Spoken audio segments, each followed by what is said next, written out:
Oke, nah sekarang dari tadi kan kita ngomongin nih, kita mau mencatat akuntansi dari perusahaan jasa. Yang kita catat apa? Transaksi gitu kan. Nah, pas awal-awal, maksud gue di chapter sebelum ini, tepat sebelum chapter yang ini, kalian belajar caranya mencatat transaksi kebersamaan akuntansi yang berupa harta sama dengan utang plus modal gitu kan. Nah, sekarang, nah tentunya lo masih ingat ya, harta sama dengan utang plus modal itu ada di balance sheet, atau balance sheet bahasa Indonesia adalah neraca gitu kan, ada di neraca harta sama dengan utang plus modal. Oke, nah sekarang gimana cara nyatetnya gitu kan? Goal di chapter ini apa sih? Kita pertama mau mencatat ke jurnal umum, ya kan? Nanti setelah ke jurnal umum baru ke buku besar, ya kan? Nah, pertama dulu ya, kita ke jurnal umum dulu. Kayak gimana sih sebenarnya jurnal umum tuh kayak gimana sih? Bingung kan? Oke, nah sebelum kalian ngerti jurnal umum, ada satu konsep yang disebut dengan T-account yang harus kita kuasai dahulu. Oke, sebelum masuk ke jurnal umum. Kayak gimana nih? Oke, kayak gini ya. Kita punya persamaan harta sama dengan utang plus modal, seperti yang tertulis di dalam balance sheet nih. Sekarang gue punya balance sheet. Nah, gue akan bikin T-account. Oke, gue akan bikin T-account. Dan gue akan bikin T-account. Oke, terus gitu kan. Nah, ada aturannya. Ini semua ada aturannya nih. Kenapa? Oke. Nih ya. Karena ketika kita ada transaksi, kita harus tahu dulu yang pertama. Kita jadi harus catat dulu kan ke account.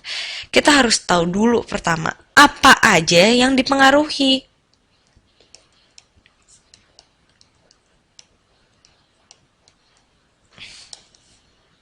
Oke? Akun apa sih yang terpengaruh? Misalnya kalau gue bilang gue bayar ke orang, oke? Apa sih kalau misalnya di pencatatan persamaan akuntansi di chapter sebelumnya, apa sih yang terpengaruh? Ya, harta kita yang berupa kas berkurang dong, ya kan? Lo bisa ngerti kayak gitu-gitunya. Oke, tapi gimana sih cara pencatatan ke T-account-nya? Oke, nah pertama kita harus tahu akun apa yang terpengaruh. Yang kedua, kita harus tahu akunnya itu meningkat atau menurun. Baru deh setelah itu kita catat ke T-account. Oke, aturannya kayak gimana? Nah, ini gue kasih tahu ya. Sebenarnya T-account nggak cuma satu doang ya. Biasanya kayak gini, ini kas. Terus nanti ada lagi apa lagi gitu. Tapi sekarang gue gabungin aja ya semuanya supaya lo nggak ribet.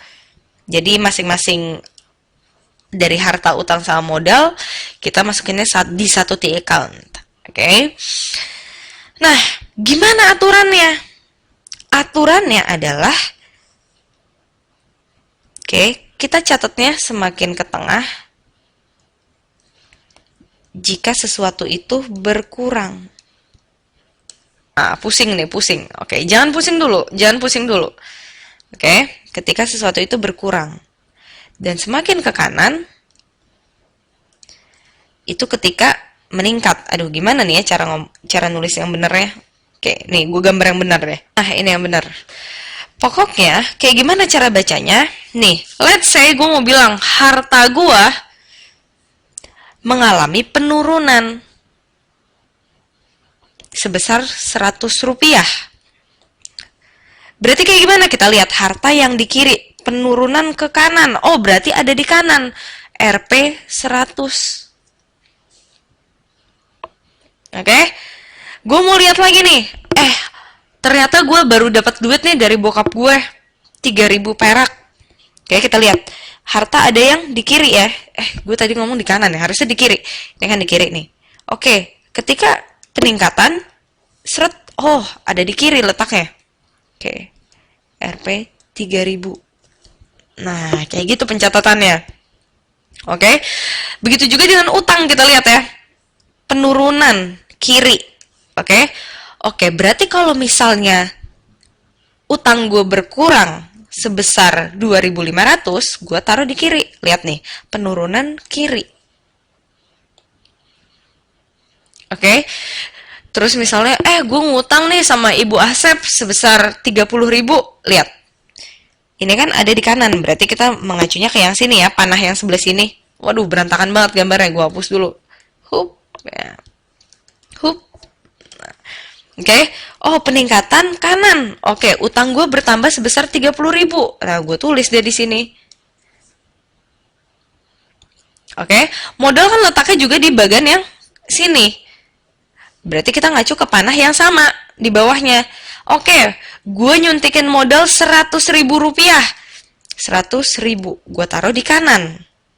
Oke, kalau gue bilang, aduh ternyata gue butuh duit nih buat beli komputer sebesar 10 juta, gue ambil deh dari modal, berarti modal gue berkurang kan? Wah, penurunan kiri, oke, 10.000 menurun. Oke, jadi cara pencatatannya tuh kayak begini, kurang lebih. Oke, cara pencatatannya kayak gini kurang lebih. Tapi ini belum selesai. Oke, ini belum selesai. Nah, di dalam akuntansi, semuanya ini harus apa? Konsep kayak gini harus diingat.